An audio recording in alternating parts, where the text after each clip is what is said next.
Bonjour tout le monde, me voici aujourd'hui de nouveau avec Lise Natanson. Bonjour Julie. Tu es psychologue et psychothérapeute ainsi que formatrice. Aujourd'hui, on va tenter de différencier différents corps de métier dans la psychopsychiatrie. Qu'est-ce que tu peux nous en dire s'il te plaît, Lise ? Dans le champ de la santé mentale, parce que c'est vrai que voilà, il y a un point commun, c'est la santé mentale, mais il y a plusieurs formations, il y a des formations différentes, il y a des approches et des compétences différentes. Ouais. Alors, il y a d'abord le métier de psychologue. Le métier de psychologue, c'est 5 années universitaires qui sont validées par un diplôme d'État. Ouais. Et un psychologue, où est-ce qu'il travaille ? Il travaille en hôpital, il travaille dans les écoles, il travaille en entreprise aussi, ou alors en pratique libérale. Et qu'est-ce qu'il fait ? Il peut poser des diagnostics, il peut participer en tout cas à la pose de diagnostic. Un psychologue peut aussi faire des passations de tests de développement, de QI ou de personnalité. Peut aussi proposer du soutien, voilà, ou de l'accompagnement psychothérapeutique.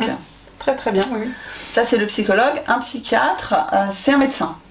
Donc c'est un médecin qui a fait des études de médecine et qui s'est spécialisé dans la psychiatrie. Il travaille en hôpital ou dans le milieu en tout cas hospitalier et puis ou alors aussi en pratique libérale. Et donc le médecin, le psychiatre, comme il est médecin justement, lui il peut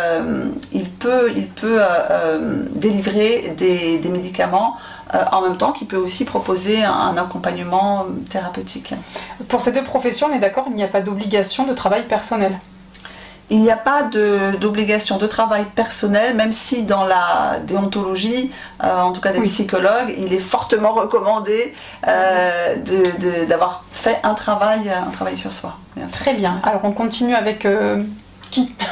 Alors on peut continuer avec les psychanalystes qui sont un peu à part. C'est plus connu quand même, la psychanalyse elle est plus ancienne, donc ça doit parler un peu plus aux gens.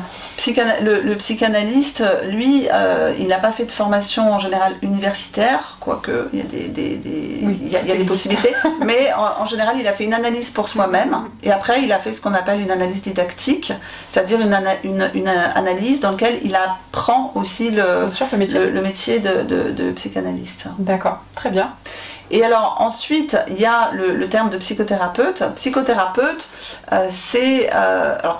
est décrété d'emblée psychothérapeute les psychiatres, les psychologues et les psychanalystes sous certaines conditions. D'accord, très bien.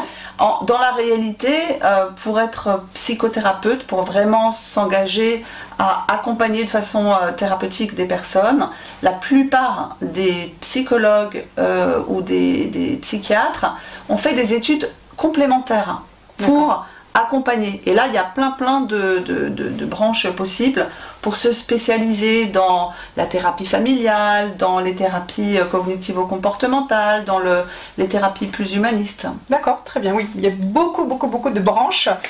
Très bien. Est-ce qu'il y a un autre corps de métier alors, qui se cache ? Plus récemment sont apparus les psychopraticiens. Les psychopraticiens n'ont pas fait d'études universitaires. Ce sont des personnes qui ont un parcours en accompagnement thérapeutique, qui ont fait une formation pour accompagner des personnes en souffrance. Donc la plupart de ces formations pour être psychopraticien se déroulent en plusieurs années, voire en 5 ou 7 ans. Ça peut être long. Et ce qui n'est pas facile, c'est que comme c'est pas reconnu par l'État, il peut y avoir un peu de tout. Il peut y avoir aussi des formations de psychopraticiens en 3 week-ends sur Internet. Exactement. Voilà. Exactement. Et c'est important de savoir que tout existe. Oui, et puis même chez tous les métiers qu'on a déjà cités, il y a aussi des gens qui ne sont pas en place. Mais bref, le mieux quand même, c'est d'avoir, on va dire, une sécurité de formation des gens. Ça nous garantit quelque chose, même si... Voilà, je répète, il existe de tout.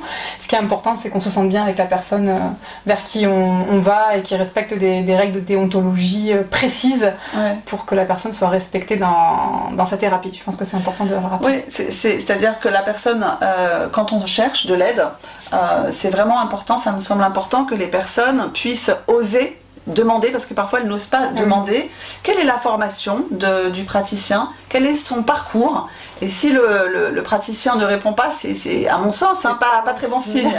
Donc oser demander ça et après vraiment se fier à son propre ressenti. Parfait. Je te remercie Lise, on va finir sur ça parce qu'on a encore plein de choses à dire. Merci à toi.